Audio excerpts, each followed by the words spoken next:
Empire.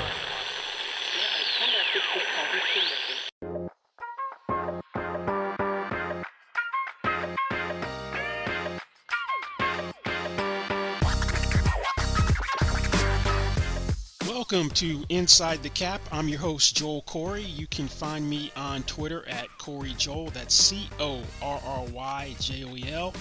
And also, you can read my regular Agents Take column at CBSSports.com on NFL contracts and salary cap matters. In this episode, we're going to look at two things. What's next for the Super Bowl champion Tampa Bay Buccaneers, and identify some players under contract who could be in different places next season. First, let's turn our attention to the world champion Tampa Bay Buccaneers. Now, Bruce Arians, Jason Light, the general manager, said they want to keep the band together. It's much easier said than done. There's a little bit of misinformation out there on how much salary cap room that the Buccaneers might have, and we're going to assume that the salary cap is going to be $180 million for these purposes. Now, according to NFLPA data, there are 42 players under contract right now. During the off-season, 51 players count on the salary cap. So there's $164.43 million in cap commitments. You got $4.582 million, which is carrying over. So that leaves you right now at 159.85185. That's for 42 players. You need 51 to count on the salary cap during the off season. So once you get to the top 51, and I'm doing this by saying anyone has an expiring contract and exclusive rights player, they're going to be tendered, so they'll count. Then you're going to sign the rest of the guys basically at the first year league minimum. That's going to put Tampa's top 51 at basically $166.88 million. So $180 million cap, you're talking about $13.1 million of cap space, which isn't enough to franchise anyone, or at least the people that Tampa would consider franchising. There are 25 unrestricted free agents for Tampa. There are about 7 or 8 ones I'd call key free agents. So it's going to be quite a mess. And I haven't even factored in the incentives which were earned, done the reconciliation, incentives earned, not earned, which is going to impact the cap. And then with the incentives earned, like Tom Brady earned $3.375 million of incentives, that comes off the cap, and then it eats into next year's cap room because what he did in 2020 to earn the incentives is considered now likely to be earned. So there's a cap charge in 2021 which didn't exist beforehand for the incentives that are earned. So that's going to kind of change the equation. Plus, Tampa does something that most teams don't do with contracts. They use a pay-as-you-go model, which is something they started under Mark Dominic when he was GM. And by that I mean they keep the cap and salary cap and cash numbers the same. So there's no signing bonus. There's a first-year roster bonus that either is unguaranteed or becomes fully guaranteed a couple days after the contract was signed to avoid proration. Then in second year or maybe the third year, depending upon the magnitude of the contract, there are salary guarantees. And then once the guarantees run out, if you haven't restructured the contract, and they restructured a couple last year, Ali Marpet and Mike Evans, that if you don't restructure the contracts, you're not turning anything into being prorated, you can just cut a guy without any adverse cap consequences and pick up all of his salary as cap room. So that means you have a higher first-year cap number when you do your contracts that way, but it gives you more flexibility down the road. Now, if you only have $13 million in cap room and you use the pay-as-you-go model, there's going to be a tension there. So we'll see if Tampa sticks strictly to doing contracts through the pay-as-you-go model, or they start modifying that a little bit where they give some sort of signing bonus to get a cap break in the first year of contracts. And then if you're going to do extensions for anybody and use the pay-as-you-go model, you're not getting cap relief in the current year because you're not converting salary into signing bonus and stretching it out over the current year and the extension year. So we'll see what Tampa does contractually with their preferred structure. Now, let's turn our attention to some of their unrestricted free agents first. If they're going to franchise someone, it's either going to be Shaquille Barrett or Chris Godwin.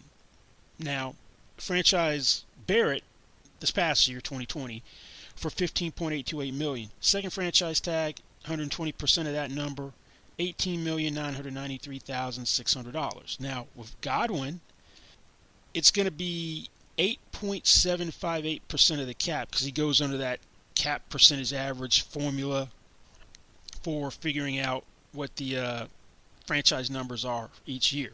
At $175 million, then it would be $15.326 million, the salary cap floor. At $180 million, it projects to $15.764 million. Now, much cheaper, and Barrett wouldn't want a second franchise tag. He wants to break the bank. He's already said that. Love to stay, but wants to break the bank. Godwin hasn't had a big payday. Now, you've got more receivers than you have edge rushers. So from a pure need standpoint, it may make more sense to put a second franchise tag on Barrett. You've got Scotty Miller, Tyler Johnson that you drafted that could step in, and then if you re-signed Antonio Brown, that would cushion the blow of losing Godwin. Barrett, I suspect when he says break the bank, that means north of $20 million per year.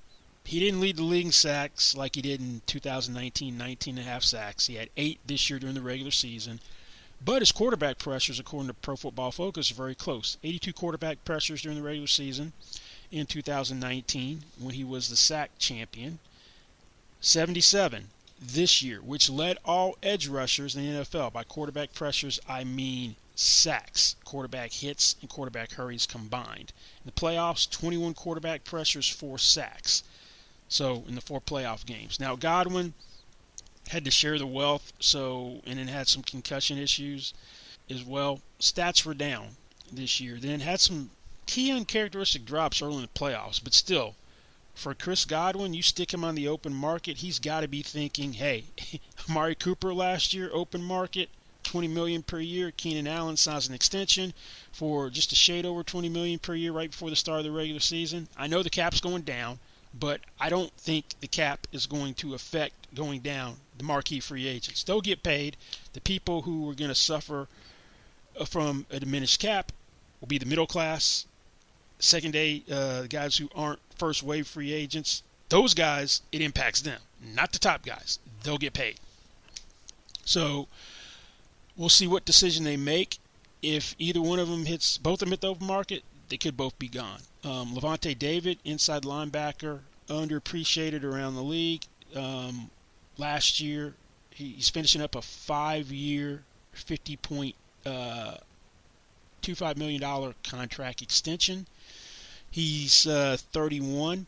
The market for 3-down off-ball linebackers, not named Bobby Wagner, is basically $12 to $14 million per year. A guy who didn't do him any favors was Demario Davis. Demario Davis, 31, signed a 3-year, $27 million extension to stay with the Saints, which maxes out at $28.5 million. So if David's looking for money, he's probably gone too. Now, you've got playoff Lenny, Leonard Fournette, who is also up. Fournette came to Jacksonville on a 1-year, not to Jacksonville, to Tampa after Jacksonville cut him. A 1-year, $2 million deal, which maxed out at $3.5 in incentives. Playoff Lenny, regular season, Fournette, different. Also, you have Ronald Jones waiting in the wings, who was the back before leg injuries. Kind of curtailed his productivity and usage in the playoffs. So, regular season Fournette, 97 carries, 367 yards, 6 touchdowns, 36 receptions, 233 yards. Yards from scrimmage, 600. That's in 13 games. Playoff Lenny, 64 carries, 300 yards, 3 touchdowns. 18 receptions, 148 yards, 1 touchdown, 448 yards per scrimmage, yards from scrimmage. So you're talking, if he sustains that pace, playoff pace for a year, he's a 1,200-yard back, getting basically 1,700 yards from scrimmage. So I think he prices himself out of Tampa, personally. If I'm Fournette, I'm trying to get a Melvin Gordon type deal where that's $16 million over 2 years. If someone is willing to pay that. And Ndamukong Suh's up. 34 years old, played on a 1-year, $8 million deal, $2 million in incentives, earned $1 million of them. He would probably be another 1-year guy, and then would he be willing to take less? Antonio Brown's an interesting case. Tampa was probably the only team that was going to throw him a lifeline, outside of maybe Seattle, because of his off-the-field transgressions, checkered past. Now, I don't know if what he did in his half season and playoffs in Tampa is going to materially change whether he's off limits for a lot of teams because of the baggage.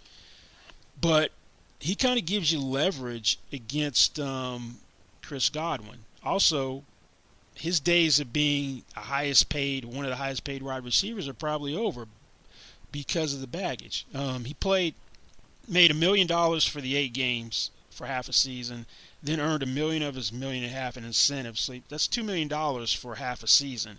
That one, I'm not really sure where that would come out, but if you wanted to re-sign him, you could do a heavily incentive-laden contract because he only played 30% of the snaps during the regular season. Anything you didn't do in the previous year doesn't count on the cap during the season. I would have per-game roster bonuses in there for him.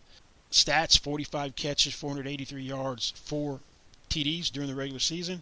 Anything above that, not likely to be earned. So you got a lot of room to play with for getting him money that if he's on the field, it's okay. He's got it. Now, support for this podcast comes from Wild Turkey Kentucky Straight Bourbon Whiskey. Let's tune in to their one-on-one with Jamal, a real bartender from Old Fourth Ward in Atlanta. I really get into the backstory of whatever I'm pouring, out of respect. There are literally years of experience behind these bottles. Wild Turkey, same recipe since 1942. If you want a true classic, this is what you want to order. Wild Turkey. Wild Turkey Distilling Company, Lawrenceburg, Kentucky. Copyright 2020, Campari American, New York, New York. Never compromise, drink responsibly. tight end's an interesting position. Gronkowski seems like he's willing to stay out of retirement. Made $10 million. That was the final year of his Patriots deal that got reinstated when he came out of retirement. So he wanted to take a pay cut to play with Tom Brady. How many years? 1 year, 2 year. And then they don't do signing bonuses here in Tampa. So now you've got Cameron Brate, who was the third tight end before O.J. Howard got hurt. And Brate scheduled to make $6.5 million this year. He took a pay cut in 2020 from $6 million to $4.25 million. So to be what could be the third tight end, they're not going to have him around for $6.5 million. Would he want to take another pay cut, or would they risk cutting him, or would he be willing to walk? Because O.J. Howard, they exercise the fifth-year option. It's guaranteed for injury, and it becomes fully guaranteed on the first day of the league year. He can't pass a physical after tearing an Achilles at this point in time. So if they cut him and try to deny the injury guarantee, that's a grievance waiting to happen. Now, if they cut him and he's able to play someplace else, they get an offset from what he signed above, I think, the $6.013 million. But you could try to work something out with him because he only played 4 games before he got hurt, where he could still make his $6 million, or maybe he could make $7 million, chop his base salary at least in half, his option year salary at least in half, have him make up the bulk of incentives. His play time was basically 12%. He caught 11 passes for 146 yards. So you got a huge universe of things to work with to keep him in the fold. So it's going to be interesting tension between the tight ends. Another unrestricted free agent that is important, Ryan Suckup, played on a veteran salary benefit contract, which means he played for his league minimum $1.05 million in 2020, but the team got a break on the cap under these contracts because there wasn't more than $137,500 in extra compensation. So they got the cap break where it was a second year league minimum salary. He counted on a cap for $750. Now, he made 90% of his field goal attempts. Had some problems with extra points, but he was at least an average kicker. You hit 90%, you're above average. In 2020, according to NFLPA data, the average kicker and punter made $2.15 million. Now, if you just drill that down strictly to just kickers, 2.56 million average salary. So he's deserving of a raise as well. So that's going to be a tough one. Now, let's look at some of the players who are under contract and what they could do. Now, you got Tom Brady last year of the 2-year contract. He signed $50 million over 2 years, $59 million for incentives. I'd watch Brady. He says he wants to play till he's 45. He may look to stay in Tampa beyond the 2 years. So do you do an extension with him? Or he's got a 5th-day, fully guaranteed $10 million roster bonus. Brady's taken less money before. Does he give back some or all of that roster bonus to create cap room for Tampa? It'll be interesting to watch what he does. Of the guys with the biggest cap numbers, Mike Evans has said that he would take less money. Now, I'm sure his agent is like, yeah, you'll take less of a cap hit, not less money. So he's one guy they've touched his contract before. He's under contract through 2023. So if they chose to restructure him again, you could drop his base salary down to $1.075 million because he's scheduled to make 13 this year, and take $11.175 million, convert that into signing bonus, and you're going to pick up $7.45 million in cap space. Ali Marpet's another guy that they've done so in the past. He's got a $12.025 million cap hit. Then it gets interesting with a couple of the offensive linemen. Ryan Jensen, final year of his contract, $10 million cash and cap number because of the pay-as-you-go model. $750,000 third-day league year roster bonus. Do you extend him, or what do you do with him? Donovan Smith didn't up and down season, played better as the year went on. $14.25 million cap hit and cash. If push comes to shove, is he potentially vulnerable? I think William Golston's probably out. $5.5 million cap and cash. So, as I said, it's going to be a lot easier. It sounds great to keep the team together, but in trying to come together and do it may be a different story. So let's keep an eye on what happens with Tampa Bay in terms of which of the free agents stay, which of the free agents go. Tom Brady, is he going to do what he did in New England? Give money back to try to win that 8th championship? Is Rob Gronkowski going to take less? I don't expect Godwin and Barrett to take less. David, this would be his 2nd contract extension. If anyone takes less, it would be him. Does Sue play for less than $8 million to come back on a 1? These are all things which are going to be resolved pretty quickly. But Tampa Bay keeping the band together to try to repeat as Super Bowl champions, which hasn't happened since the Patriots in 2003 and 2004, may not be that easy of a task. Support for this podcast comes from Progressive. What would you do with an extra $800? Buy a plane ticket? Pay down your student loan? Treat yourself to those shoes you've been eyeing. With Progressive, you could find out. Drivers who switch and save an average of $796 on car insurance. Get your quote online at Progressive.com and see how much you could be saving. National average annual car insurance savings by new customers surveyed who saved with Progressive in 2019.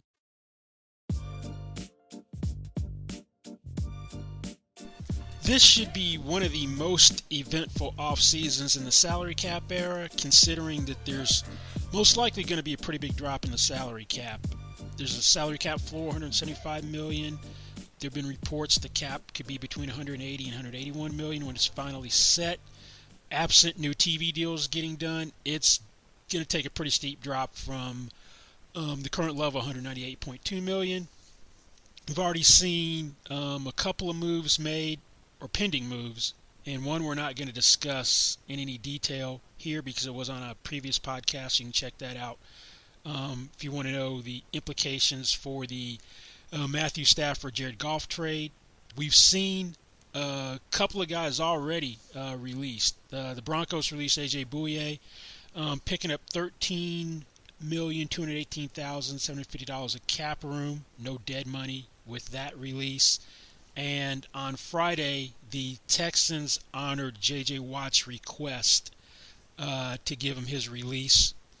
He's scheduled to make $17.5 million for 2021 in the final year of a $100 million six-year extension he signed in 2014 to become the highest paid defensive player, or non-quarterback, I should say. Texans saving $17.5 million on the cap, zero dead money associated with the move. There's some people who are championing this as the Texans doing the right thing by Watt in terms of letting him go early because free agency starts March 17th, so he's got a head start. I don't necessarily see it that way. I think that the Texans are acting in their own best interest. Some people think, yeah, they could have tried to get something for him in a trade, but how many teams really would have $17.5 million of cap space to absorb what was going to be his 2021 salary? Not a lot, given the cap's going to take a huge drop. And then it being a team he'd want to go to.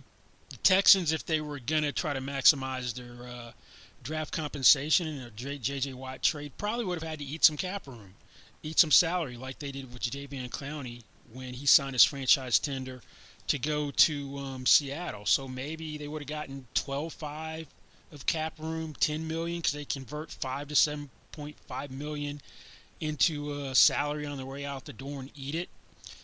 And then there's some people who were talking about the disparity in treatment between J.J. Watt and Deshaun Watson. It's apples and oranges to me. Deshaun Watson, who has requested a trade, and we've talked about all the implications of Deshaun Watson being traded in a previous podcast, so we're not going to rehash it here. So go, if you want to know about that, go check out one of the previous podcasts.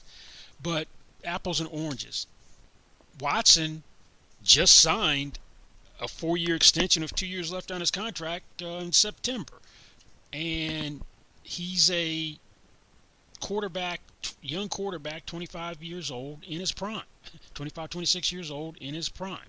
You don't get rid of those guys. You got J.J. Watt, who's close to being 32, who the Texans are getting to benefit the cap room. They weren't going to be able to keep J.J. Watt at that number, so they're doing what's in their best interest. They feel that not trading Deshaun Watson's in their best interest, so that's all it is. They're motivated by self-interest in both transactions. With Watt, he's got supposedly a lot of teams interested in him. It'll be interesting to see if he wants to go to Pittsburgh and potentially play for a discount with his brothers, TJ and Derek. What would J.J. Watt's market be contractually? Well, he's scheduled to make $17.5. I don't think any deal he signs is going to average $17.5.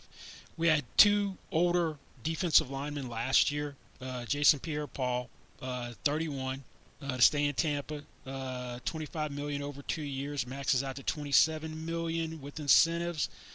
And Calais Campbell, who's a little bit older, played the season at 34 years old, had a year left on his contract in Jacksonville, under contract 2 years for the Ravens, same $27 million as Jason Pierre-Paul, and also $25 million as a base value. That might be a benchmark, or you could look going back previously to 2017 when Calais Campbell at roughly it going on 31 signed a 4-year $60 million contract in free agency to go to Jacksonville at $15 million per year. But I don't see J.J. Watt getting a contract averaging $17.5 million per year. Now, let's look at some of the other guys.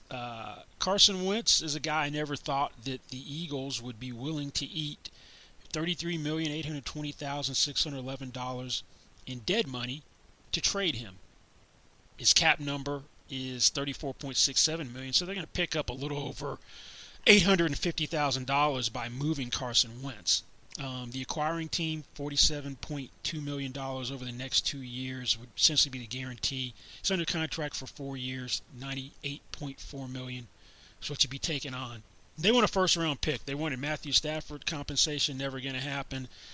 There have been reports the Colts have offered two second-round picks for him, which is what San Francisco got from Kansas City when they traded Alex Smith years ago. That may be appropriate. If they want a first-round pick, maybe they should include Zach Wentz's partner in crime in the deal, because Philadelphia is going to part ways with Zach Ertz one way or another. He won't be on the roster for the 2021 season. He's got a cap number of $12,471,500. They'll save $4.702 million with him not there. The dead money be $7,769,500. Supposed to make $8.25 million in 2021. They had tried to briefly work on a contract extension right after George Kittle and Travis Kelce signed, but a lot of problems with that. Money and finances and structure. They wanted that lousy Travis Kelce structure, which no player in their right mind should ever sign. Maybe that's the route to go. Both guys go to Indy, and maybe Philly gets the first-round pick, maybe a little more. Von Miller could be on his way out in Denver. He's in the final year of his $114.5 million six-year contract he signed in 2016 to become the highest-paid non-quarterback. The period to exercise the option for his 2021 contract year started on Friday. The Broncos have until the first day of the league year to do so. If they don't pick up the option, then he's free. His cap number is $22.125 for the option picked up. There'd be $4.125 million in dead money. If they don't pick it up, and they save $18 million in cash. If they do pick it up, $7 million of a $17.5 million base salary becomes fully guaranteed. The 49ers have been willing to entertain an upgraded quarterback, so Jimmy Garoppolo could be vulnerable if they can find a upgrade. His cap number is $26.4 million. The dead money is minimal because of how San Francisco structured the 5-year, $137.5 million contract he signed in 2018 to briefly become the highest-paid quarterback. They took a massive cap hit in that first year, 2018, for roster bonuses wasn't prorated. So Garoppolo has a no-trade clause, so just for 2021. So he can control where he goes. But if he's gone, there's $2.8 million in dead money, and $23.6 million is saved on the cap. Maybe he goes back to New England. He's under contract for 2 years, $51.1 million for those 2 years. Support for the following passion comes from Lexus, celebrating the obsessions that drive us to go all in.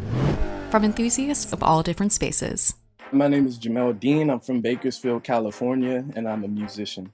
I started off playing music since I was a little kid by pulling out pots and pans. I'm obsessed with rhythm, harmony, and how they're organized to tell stories and create entire sonic worlds. Jamel's passion for music goes beyond stringing together sounds. It's how he connects with others. Every tone has a certain oscillation or rhythm and feeling which can change depending on the context it's in. Music is harmony, just as life.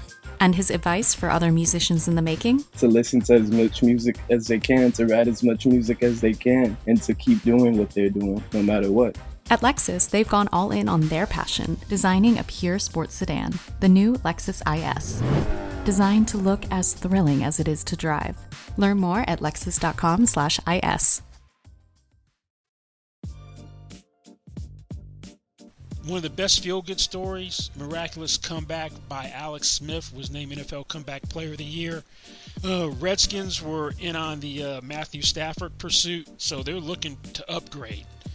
He's got 2 years left on the $94 million extension, 4-year extension he signed when he was traded from Kansas City. He's got supposed to make $19 million this year. For what Alex Smith is now, that's too much. $24.4 million cap hit. The dead money would be $10.8 million, and $13.6 million would be saved on the cap. Let's look at two other quarterbacks. The Jets have to decide what to do with Sam Darnold. They have the number 2 pick. Do they take a quarterback there, or do they roll with Darnold? Cap hit is $9.974 million.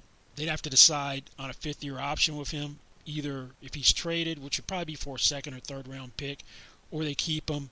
5th-year option becomes fully guaranteed with the 2018 draft class as soon as you exercise it, as opposed to it being guaranteed just for injury. Then the skill and guarantees kicking in a year later. But they would save $4.77 million on the cap. The dead money would be $5,019,581. So if they did trade him, that'd be a dilemma for the new team, sight unseen, to exercise the option. The Raiders are looking to trade a quarterback, but just reportedly not Derek Carr. Marcus Mariota has an $11.35 million cap hit. So as a backup quarterback, that's not really tenable. They'd save $11.35 million of solid cash if they were able to trade him or cut him. There'd be no dead money. And speaking of having a player on the Raiders with no dead money, they're releasing Tyrell Williams, the receiver who missed all of 2020 for shoulder injury and was banged up the year before when they signed him in free agency. So they really haven't got anything out of him. $11.6 million cap and cash, so that's the savings. If he's gone, no dead money. Two other Eagles are going to be gone. Now, the Eagles made a maneuver right before the end of the regular season, which was necessary if they wanted to use the post-June 1 designation in the manner they intended. You can't make an alteration to a contract after the regular season ends and then immediately when the new league year starts use a post-June 1 designation. So they had to do the renegotiation before the end of the regular season. And what they did for Alshon Jeffrey and Malik Jackson is they dropped their base salaries in 2021 down to $2 million. So that gave them immediate cap relief from what the numbers were, knowing they're going to have to carry the numbers all the way through to June 2nd with the post-June 1 designations in order to have the bonus proration from the future years not hit the cap in 2021 and be delayed till 2022. So they fully guaranteed the base salary, which got dropped to $2 million for both guys for 2021. It becomes fully guaranteed on the second day of the league year. So they'll cut them before then. Use the post-June 1 designation on both guys. And also, for good measure, had a 2022 base salary of $25 million fully guaranteed at that point as well. With Jeffrey, his cap number now is $7.59 million. They're only going to save $1.95 million, and there's going to be $5.64 million in dead money in 2021, and then $5,435,706 in dead money in 2022. With Jackson, his cap number is now $5.611 million. They'll save $2 million come June 2nd, $3.011 million in dead money. And in 2022, the dead money is $9.033 million. Another guy who's probably going to be traded, Orlando Brown. Orlando Brown went to the Pro Bowl this year. He's a right tackle in Baltimore, wants to be a left tackle. Can't be a left tackle because they just paid Ronnie Stanley an extension of $19.75 million per year. They've given Brown permission to shop himself for a trade. The compensation will at least be a first-round pick in return if the Ravens do move him. His cap hit is $2.599 million. They'll save $2.383 million on the cap. The dead money will be $216,430. Just because he wants to be a left tackle, they'll probably move him. Plus, he would never sign an extension there. And the best they would get, because he'd be a free agent in 2022, is a 2023 compensatory pick at the bottom of the third round. So you'll get at least a first-round pick, presumably for the 2021 draft, and moving him sooner rather than later. If I'm the Texans, I'm parting ways with David Johnson. Stupid trade to begin with. Gave up DeAndre Hopkins to get David Johnson, essentially. David Johnson hasn't been David Johnson since 2016. That was his last elite year. He's making $9 million because all the bonus proration stayed in Arizona with the trade. His cap hit because of per game roster bonuses, and he missed some time in the way they're calculated on the cap, is $8,512,500. That's the cap savings and the cash savings if he's gone. 2 Vikings to keep an eye on. Kyle Rudolph has said that he's not taking a pay cut, doesn't like his role. Irv Smith Jr. is the future at tight end. Rudolph, 31, not willing to take a pay cut. He'll be a guy that if he doesn't play ball at the Vikings will be in for a rude awakening in free agency. He's got $8 million in cash this year. Cap number, $9,387,500. The dead money would be $4.35 million, and they'd save $5,057,500 if he's not there, which I don't think he will be. Riley Reif is an interesting case. One of the tackles. Took a pay cut last year from $11 million to $6 million. Had $2 million in incentives based on play time. Vikings did something pretty cool with him. He earned $1 million, but the second $1 million was based on 93.75% play time. He barely missed it because of the number of plays the Vikings had in the regular season finale. So they gave it to him anyway in a signing bonus. He's got a $5 million third day of the league year roster bonus, so something's going to happen between now and then. Supposed to make $11.75 million in cash for his 2021 salary. Now the cap number goes up $1 million because of the gesture. It's $14.95 million. There would be $3.2 million in dead money with him, and they'd save $11.75 million on the cap if he's not there. One last guy. Saints are going to be cutting a myriad of guys. Oh, actually 2 guys. Forgot to mention Stephon Gilmore. Gilmore was subject to trade rumors last season. Defensive Player of the Year 2019. Probably wants to upgrade in his contract, final year of the deal. Cap hit of $16.676 million. Patriots would save $7.91 million if he is traded, and the dead money would be $8.76 million. So I'd look for a potential trade of Stephon Gilmore out of New England. And finally, Quan Alexander. The Saints are going to be cutting and restructuring a lot of contracts. They'll save $13,165,625 by cutting Quan Alexander. He came over in a trade middle of last season before the trading deadline from the 49ers and tore his Achilles late in the regular season. There's one interesting thing about him. Since he had additional contract years and they're cutting a guy who is actually injured, if he can't play at the beginning of the regular season and can't play the whole season, he'll make $1.2 million under the CBA's injury protection benefit. Because the way that benefit works, you get 50% of your base salary up to $1.2 million if you have additional contract years in the first year of your contract if you're released or physically unable to play the following season because of an injury that's happened in the prior year, which in his case is 2020.